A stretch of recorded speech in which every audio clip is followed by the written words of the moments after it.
Vous avez travaillé très longtemps à Londres. Combien de temps? 22 ans. 22 ans. Et 24 même sur toute ma carrière. Ah, 24 ans. Et donc vous avez un regard de Français de l'étranger, hein. Un C'est peu. très précieux. Alors, comment est-ce que vous voyez la société et l'économie française aujourd'hui? À la fois capable du meilleur et du pire. Le meilleur parce que nous avons des entreprises absolument remarquables qui sont des leaders mondiaux, on en a déjà évoqué certains, mais que par ailleurs nous conservons, je pense, des mentalités qui sont extraordinairement négatives et anti-entreprise. Je pense que depuis 1981, on a cessé d'encourager les entreprises, on a encouragé le fonctionnariat, l'assistanat, et c'est exactement l'inverse de ce que les Britanniques ont fait avec la fameuse formule de Margaret Thatcher qui disait « On your bike ». Prenez-vous en charge et votre avenir sera celui que vous aurez fait, pas celui qu'on vous aura concocté dans une administration ou avec des allocations chômage pléthoriques. Donc beaucoup de talent en France et en même temps Des un pesanteurs état terribles. d'esprit qui n'est pas forcément favorable au déploiement de ces talents. Mais entre les deux, vous auriez une intuition qui va l'emporter entre le talent et... J'espère le talent, je ne suis pas sûr du reste. C'est tout de même frappant, hein, quand on regarde la France de loin. Depuis 1980, comme les entreprises françaises se sont déployées au niveau international. Mais elles n'ont pas le choix, elles n'avaient pas le choix. Le marché français ne croissait pas suffisamment. Elles avaient justement de l'innovation, des forces incontestables. Et au-delà des frontières, finalement, c'était une manière de réduire le risque et d'augmenter le potentiel. Donc, nous avons traversé quelques années noires au début des années 2000, finalement, où une entreprise une entreprise française devenait séduisante pour un investisseur étranger si son exposition à la France était inférieure à 25%. Oui, mais tout de même, c'est une réussite.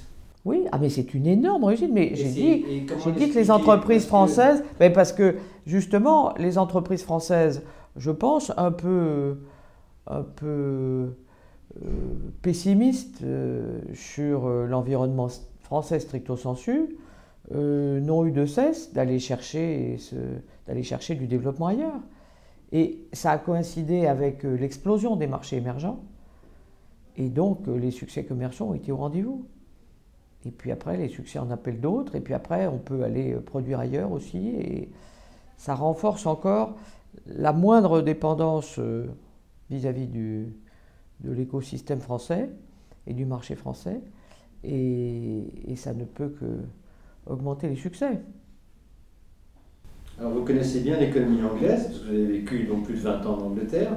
Qu'est-ce que vous voyez comme différence entre le monde des affaires en France et au Royaume-Uni? Et qu'est-ce que vous pensez de l'économie britannique aujourd'hui? Alors je vais commencer, si vous permettez, par l'économie britannique. Elle est extraordinairement résiliente, pour prendre un mot à la mode. On est quand même avec un taux de chômage qui est un plus bas historique, alors même que les investissements étrangers sont en train de se réduire, évidemment, Brexit oblige. Et donc l'économie britannique est encore en extrême bonne forme, ce qui est quasiment surprenant. Mais ce qui la caractérise le plus et qui caractérise le plus le business britannique, et je rejoins votre première question, c'est la flexibilité et le pragmatisme. Alors malheureusement, le pragmatisme semble avoir complètement déserté les politiques. Mais au niveau des entreprises, ça reste complètement vrai. Et donc les déploiements se font de façon très agile, parce qu'il y a beaucoup moins de freins comment dirais-je, de freins administratifs et sociaux. Et de la même manière qu'on débauche très facilement, on embauche aussi vite. Et c'est ça qui rend le taux de chômage aussi bas au Royaume-Uni. Et c'est ce que je trouve, malheureusement, on ne comprend pas en France, c'est que l'excès de protectionnisme en matière sociale empêche la baisse du chômage. Parce que c'est tellement compliqué encore, malgré les allègements, d'être flexible, que les développements se font ailleurs. Donc c'est pour moi la grande qualité du business britannique et de l'économie britannique, c'est que sa flexibilité. Et ça, cette flexibilité, vous pensez que ça va lui permettre d'affronter le Brexit? Je pense que ça l'aidera. Je pense néanmoins que ni le business, ni évidemment les politiques, ni les électeurs britanniques n'ont mesuré l'impact, l'ampleur de l'impact que le Brexit aurait sur leurs affaires, l'économie en général. Donc on risque bien d'avoir un à-coup quand même dans la croissance économique britannique.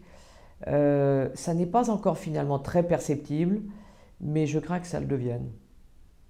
Et alors à ce moment-là, si on vous écoute, étant donné la qualité du tissu industriel, c'est peut-être un moment pour investir s'il y a un à-coup. C'est-à-dire, vous pensez que l'Angleterre passera à travers... Peut-être, mais enfin ça va dépendre, parce que vous voyez, regardez, on parlait d'industrie automobile tout à l'heure.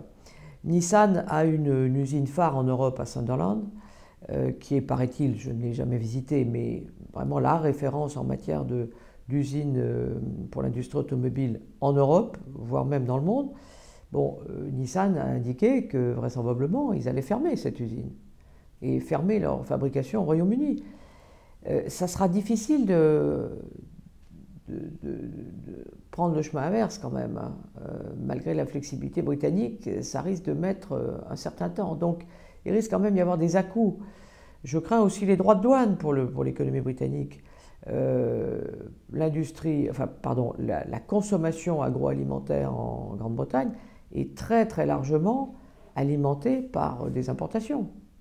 Et quand on aura taxé les fraises espagnoles ou françaises, et tous les légumes qui viennent d'Espagne, de Belgique et autres Kenya de 20% supplémentaires, comment va se comporter le consommateur britannique? Et les régions un petit peu reculées qui ont voté avec leurs pieds pour l'Europe, enfin contre l'Europe, mais pour refuser l'immigration à tout craint, etc., ce seront ceux-là aussi qui seront les grands perdants, parce que le coût de la vie va augmenter terriblement avec les droits de douane, indépendamment du chaos que vont être les frontières, du chaos physique, parce que le pays n'est absolument pas préparé à une douane effective à la sortie du tunnel sous la Manche. Bon, on peut imaginer que les Britanniques aient une politique de libéralisme, pas de droits de douane à l'entrée sur le pays. Et est-ce que vous pensez que, par ailleurs, est-ce qu'on peut imaginer, vous savez, le fameux projet l'Angleterre va devenir le Singapour de l'Europe. Est-ce qu'on peut imaginer que voilà, ce pays se restructure, devienne encore plus libéral, très ouvert sur le monde? Est-ce qu'il y a une sortie positive qui soit possible à votre avis? Je crois que les Britanniques sont capables de tout quand leur intérêt est vraiment menacé. Donc ils l'ont montré. Ils ont montré en 1940 une capacité de résistance absolument inouïe. Et personne ne donnait cher de leur peau, mais finalement ils sont sortis victorieux de la Seconde Guerre mondiale, avec une capacité d'encaissement absolument inouïe.